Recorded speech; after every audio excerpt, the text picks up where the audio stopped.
warrant of arrest against Sige, Sir, okay, bali, sir, sir, pakiulit, paulit sir. lang, sir. Anong Kayo gagawin po, natin, sir, ang lawyer po ng... lawyer po tayo ng complainant. Ay, okay. Sir, sandali, sir. Itong camera, sir. Oh. Sige, sir. Sabay-sabay po. Pwede po bang mag-live? Sige, sige. Sige pa po. Sige. Buka tayo. Yan. Sir, pakipaliwanag lang, sir. Yung ano. Sige. Okay. Buka. Okay. Attorney, your Game. So anyway, nag-serve lang tayo ng warrant of arrest against Ken Chan. Sige. Sige. Okay, konti. Dito kasi dito, may Minsan init. naman, mas magiging naman natin pwedeng Attorney, nag-serve kayo ng warrant of arrest. Sir, pakiulit na lang po. Pakiulit. Pakiulit po, attorney. Taas mo yan,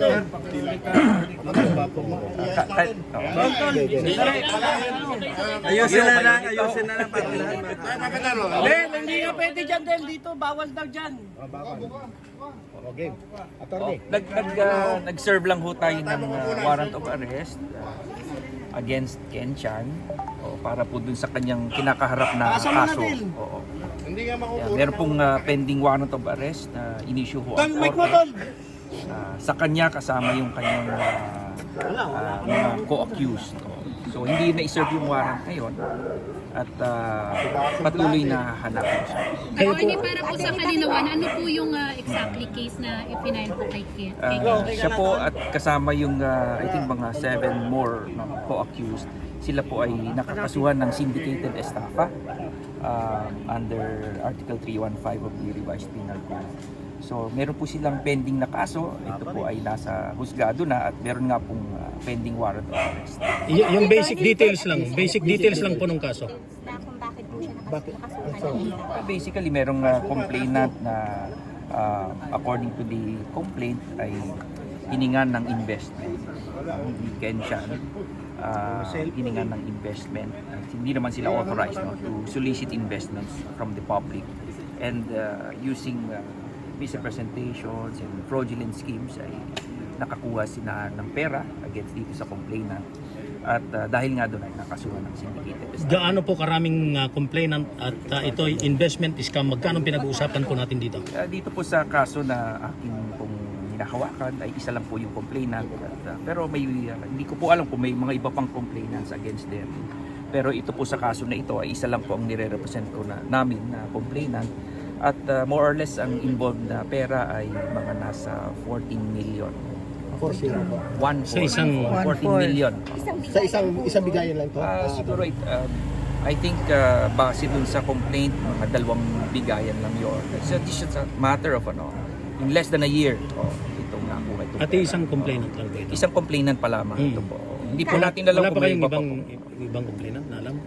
Hindi po natin alam. Ilan ba yun? Focus lang po tayo Ito, sa- bali, 8 sila kasama si Ken Chan. 8 ho sila. Kaya ho syndicated estafa. At yung pong kaso ay non-bailable ho. Attorney, ano po relationship ni complainant kay Ken? Paano Wala. po nalaman, paano po siya nag-invest? I mean, paano po siya Well, mahabang istorya at of course I cannot talk about the merits of the case kasi kami po ay barred by the sub judice rule. Nasa korte na po kasi. Ang talagang po ngayon ay tinry lang natin na i-serve talaga yung warrant. Actually, pangalawang beses na ngayon na tinry na i-serve yung warrant. Nagbabaka sakali na nandito siya. So we'll go back to court and report. Hindi na-serve yung warrant. No, sinerve na natin pangalawang beses. Hindi siya nakita Wala siya. Dahil dito sa- wala siya. Pero May mga yung impormasyon. iba po mga kasama niya, attorney, na-serve na rin po ba yung Hindi rin. warrant sa Sila kanila? kasama po silang pinaghahanap. May mga impormasyon na nasa labas na daw siya ng Pilipinas. Hindi po natin ma-verify but we're doing everything to serve the warrant. So Pero yung iba pong kasama niya, lahat po ito, attorney, hindi pa po nagpapakita. Hindi pa po nagpapakita. Ito po bang mga kasama niya, meron din po bang mga taga-showbiz or puro businessman po? Sa pagkakaalam ko ay si Ken Chan lang ang nasa. Nasa Actually, hindi ko nga alam na nasa showbiz siya. Lately ko na lang nalaman. Pero attorney, ito po ba parang corporation sila at nakaregister po ba sa SEC yung kanilang kumpanya? Yes, may corporation. Kaya lang hindi naman ito authorized to solicit investments from the public. Matagal na ba itong existing itong kumpanya nito? Hindi ko na po mababanggit, masasabi kasi kasama po yan. May British national daw na kasama doon sa I cannot confirm that now. Opo. Pasensya na po kayo Pero kasi sir, ito lang yun sir, ang basic pwede naman, natin. basic lang naman sir. Gusto lang namin malaman, restaurant investment is scam o paano ba? Yes, yan naman din I think na balita na rin ng mga ibang Which is? merong restaurant it's involved yung restaurant business, pagbubukas ng mga restaurants kasama po dito sa US. Attorney, sino pong tumanggap ng warrant of arrest? Ay, walang tao dito sa kanya. Okay.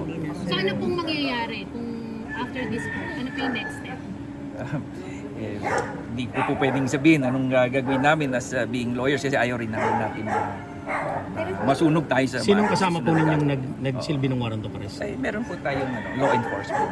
Quezon City Police District? Hindi ko na po muna sasabihin. Wala pong tumanggap sa...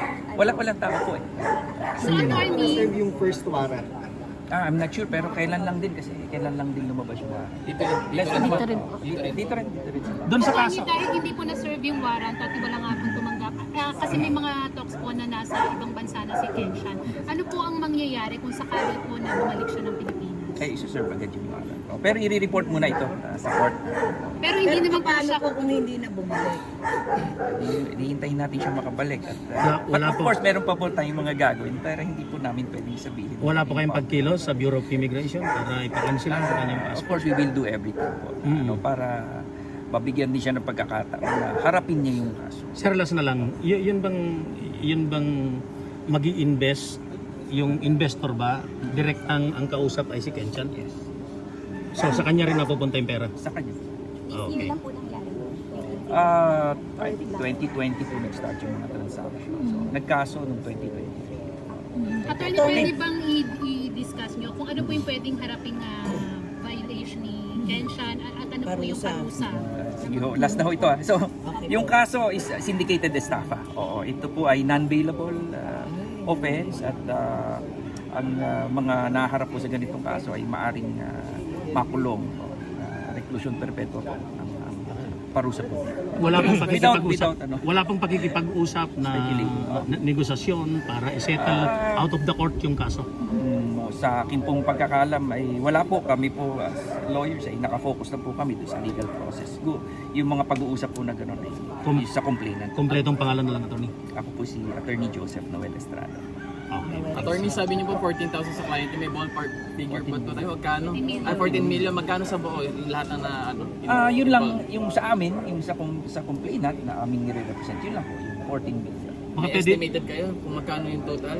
May idea kayo? Basta yung kanyang naibigay ay total 14 million. Attorney, last na lang, pwedeng malaman yung name ng complainant. ayan. Hindi po natin for protection. Trabaho na lang niya, sir, kung ano siya. Trabaho na lang. Isa rin siyang artista. Hindi po, wala. Ano po siya? Businessman? Businessman. Babae, lalaki. Kailan na-file yung kaso, sir? July, I think na-file sa fiscal year 2023 last year. July 2023, QC RTC. No, siyempre sa fiscal year, Fiscal Office ng QC. kailan lang palang sumampa sa korte. QC po. Yeah. Okay. Attorney, sinubukan nyo rin po bang makipag-usap sa GMA7 na mahawak sa career ni Kenshan? Ay, hindi po. Sa amin po, bilang abogado, doon lang po kami sa legal process. At Hindi ko po ma-confirm kung meron pong mga pag-uusap na ganyan. wala din namang liability ang kumpanya kung saan man siya connected.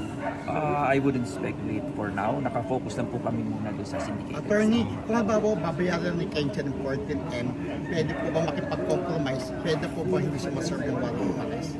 Ayoko pong pangunahan yung ating complainant pero sa ngayon po ay gusto lang po natin muna na ma-serve yung warrant para harapin niyo po yung case. Of course, nasa pag-uusap na rin po yun siguro ng complainant kung paano po i-settle yung utang, yung civil liability. But as far as I'm concerned, kami po ay nakatutok lang po dun sa kaso. Pero open for amicable settlement naman yung inyong kliyente. Itatanong ko po pagtapos natin I couldn't...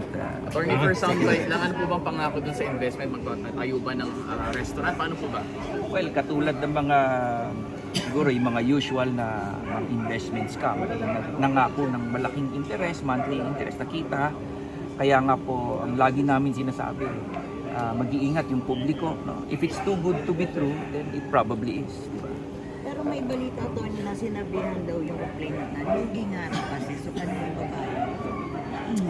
Madali po kasi yung sabihin na lugi, pero pag humihingi ng pera ay tuloy-tuloy na nangangako at napakadali naman po sabihin na lugi. So, hindi ko na po sasabihin siguro yung merito ng kaso, but palagay ko naman po ay dumaan po tayo sa tamang proseso at nakitaan naman po ng piskalya na dapat iakyat sa korte. So I think meron pong enough na ito. Thank you so much. Salamat po. Salamat, attorney.